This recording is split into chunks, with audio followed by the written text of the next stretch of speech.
আসসালামু আলাইকুম এভরিওয়ান, কেমন আছেন সবাই? আশা করি সবাই ভালো আছেন। আজকে আপনাদের সাথে শেয়ার করব পাঙ্গাস মাছ। তো আমি এখানে মাছটা কেটে ধুয়ে নিয়েছি, কুমড়া দিয়ে রান্না করব। কুমড়াটা আমি কেটে ধুয়ে নিয়েছি।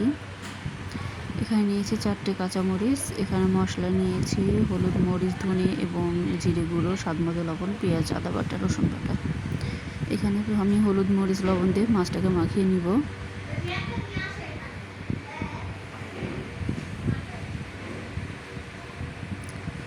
মাখা হয়ে গেছে, এবারে কড়াইতে তেল দিয়ে দিব। তেলটা গরম হয়ে আসলে আমি মাছ দিয়ে দিব।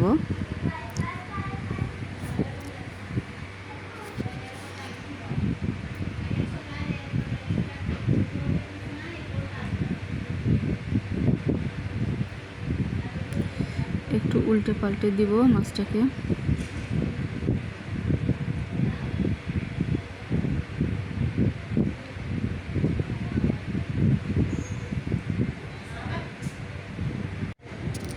মাছ ভাজিটা হয়ে গেছে, আমি এবার উঠিয়ে নিব।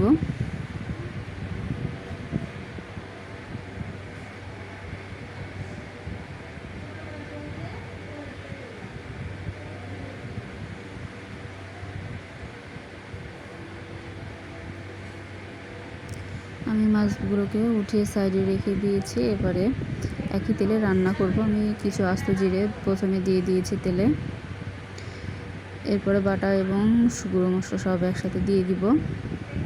দিয়ে মশলাটাকে ভালো করে কষিয়ে নিব।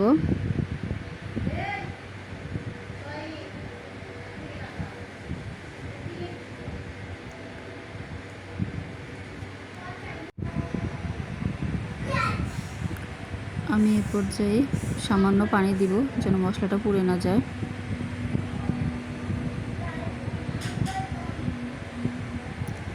চারটে কাঁচামরিচ দিয়ে দিব, দিয়ে একটু নেড়ে চেড়ে নিব।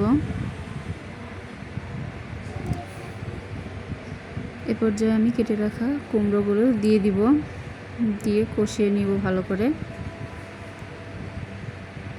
কুমড়োটা অনেক কচি, তাই বেশিক্ষণ লাগবে না কষাতে। আমাদের বাড়ির কুমড়ো, বাড়ি থেকে আনা। সামান্য পানি দিব, দিয়ে কষাবো।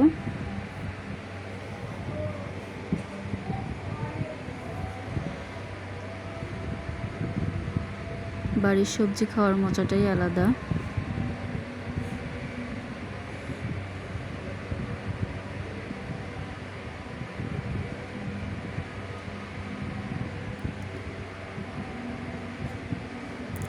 আমার কষানো হয়ে গেছে, এবার আমি মাছ দিয়ে দিব।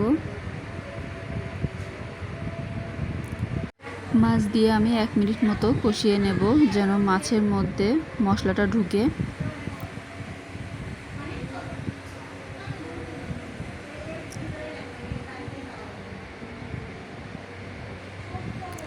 আমার কষানো হয়ে গেছে, এবার আমি পানি দিয়ে দিব একদম রান্নার জন্য।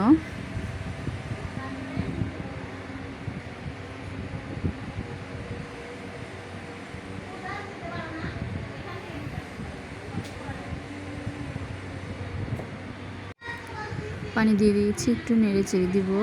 এবার আমি বলক ওঠার জন্য অপেক্ষা করব। বলক উঠতে শুরু করেছে, একটু নেড়ে চেড়ে দিব।